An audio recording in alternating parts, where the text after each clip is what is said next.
Fellow citizens of the United States of Biafra compatriots, we have started a series of lectures, Biafra 101. Yesterday we had Biafra 101.3, today we have Biafra 101.4. We are going to concentrate in examining the judicial structure of the United States of Biafra and our federating units.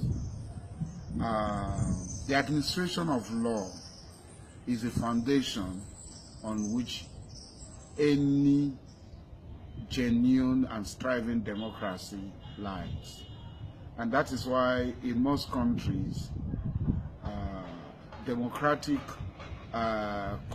most countries where democracy is practiced, the rule of law and the due process are the main ingredients of the guarantee of freedom and sustenance of that particular country. Just recently, the Supreme Court of India ruled on the law or on the protection of privacy of citizens of India. So, what will be the structure of the judiciary of the United States of Biafra? We are going to concern ourselves primarily with the structure of the court at the center. Biafra will have a capital city. The original capital of Biafra was Enugu. Some of the members of our struggle, especially Nnamdi Kanu-led IPOB, had proposed transferring capital from Enugu to Port Harcourt. At our levels, we had agreed that the capital should remain at Enugu, but all representatives of the Biafran movement, liberation movement, will come together and agree that Biafra, the capital of Biafra, should either be Enugu or Port Harcourt or any other place, because the capital of Biafra moved and finally it was at Moya at the end of that phase of the struggle for the independence of Biafra. Now, at the level of the central government, the judiciary will be made up of several courts. There will be the magistrate courts, there will be the high courts, there will be the appeal courts, and there will be the Supreme Court. At the capital city will be declared a confederal city, and everybody will be an indigent of that city. Whether it is Enugu or it is Port Harcourt, everybody will be an indigent. There will be no discrimination at the capital city. So they will have these various layers of court, and that city will be independent of any of the confederating unit. Now, what concerns the whole of Biafra are three courts. These courts are the Supreme Court of Biafra, the Industrial Court, which is an arbitration, a labor arbitration court settling conflicts, and there is the Court of Conflict Resolution and Arbitration, that you have to look at boundaries of confederating units, if issues of resource, issues of all other things. These will be settled in this court of arbitration. It's a court of arbitration and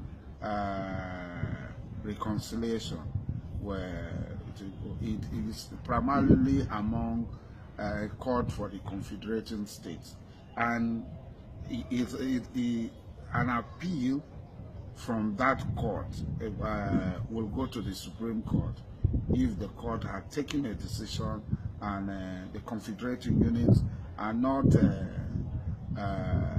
satisfied. Then it will go to the Supreme Court. The Supreme Court will have odd number of judges, so there can be 37 judges, 41 judges, etc. But the judges will go through very rigorous process of selection. They will go through examinations, they will go through character and morality tests. They'll be investigated, their character, their morality will be brought, and after they will go through an examination, and after the examination they will become judges of the Supreme Court. But it will be so distributed in such a way that almost all the federating units, all the confederating units will be represented at the Supreme Court. So a chief judge, from once they take the examination to get into the Supreme Court, the process of selection to get into the Supreme Court, they will continue to rise according to seniority, according to seniority when they were called to the bench at the Supreme Court, and gradually they will become the chief judge of the Supreme Court. And the Supreme Court will adjudicate on matters that are on appeal from the federating units. These individuals, government and individual, the matters will be appealed. So if a particular federating unit, let us say Owerri is a federating unit, if that particular confederating unit, there is a litigation, and the litigants are not satisfied with the judgment of, it can be the appeal court or the Supreme Court of Owerri, they will appeal to the Supreme Court of the United States of Biafra at the confederal capital, and then a decision will be taken, and the decision is final and is binding, and that is it. So the choice of judicial officers, employment, the people that will work, and justice will be dispensed in such a way in Biafra that people will get justice in a twinkling of an eye. Maybe in 24, 48, 72 hours, crimes have been solved, investigated, and court processes are started. No person will be detained. No person will be detained for more than 48 hours without being taken to court. If somebody is arrested on Friday and is taken into police custody anywhere, such a person will not be put, no matter the crime he commits, he can be put on an open detention, but will not be put. The prison system will be so reformed that prisons will be like the prisons of anywhere.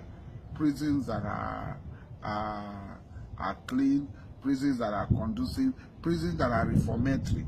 Prisons are not places to make people become hardened criminals. Prisons are not places of punishment, but prisons, because with enough punishment that you are confined, you are not going to do your business, earning income is enough than to put them. Prisons will be the best of place for people to stay, get reform, get education. So the prison system will be such, will be organized in such a way that somebody in prison will be able to go to school. Somebody in prison will be able to aspire for all other things that he is supposed to aspire to, but it is not going to be making him more hardened criminal, making him look coming out worse. Prison will reform you to get integrated into society. So justice will be the cornerstone of the Biafran state. Justice will be the cornerstone of the Biafran state. The very foundation of Biafra will be based on justice, and that will be what we stand for, and that is what we are going to do. I believe that we have to learn from the mistakes of other states around us and know that, like I said, in 101 Talk 3 yesterday, that Singapore was expelled from the Malaysian Federation, and Singapore became the wonder state of the world. But with the potential that we have in Biafra, Biafra will surpass Singapore in no time, and then people saying that we're going to be like Southern Sudan, and I laugh. We're not going to be like Southern Sudan. Biafra is going to surpass Singapore. Biafra is going to surpass the Asian tiger. Biafra is going to surpass any other state that is there, because we have the wherewithal. Look at it this year. Virtually all the states that were in Nigeria, all the states that were in the front index, in the most higher index of the WAEC grades, were Biafran states. Bayelsa was fifth, River State, all others, etc., etc. So I believe that, brothers and sisters, Biafra is the only hope of the black man, the pride of the black man, and our judiciary will be the last hope of everybody, not just the common man, the last hope of everybody. When you say the last hope of the common man, it's not the common man. Everybody will have the same access to justice, the same access to justice. Nobody, whether you are rich or you are poor, the law that is applicable to the rich will also be the law that is applicable to the poor, and there will be no discrimination before the law.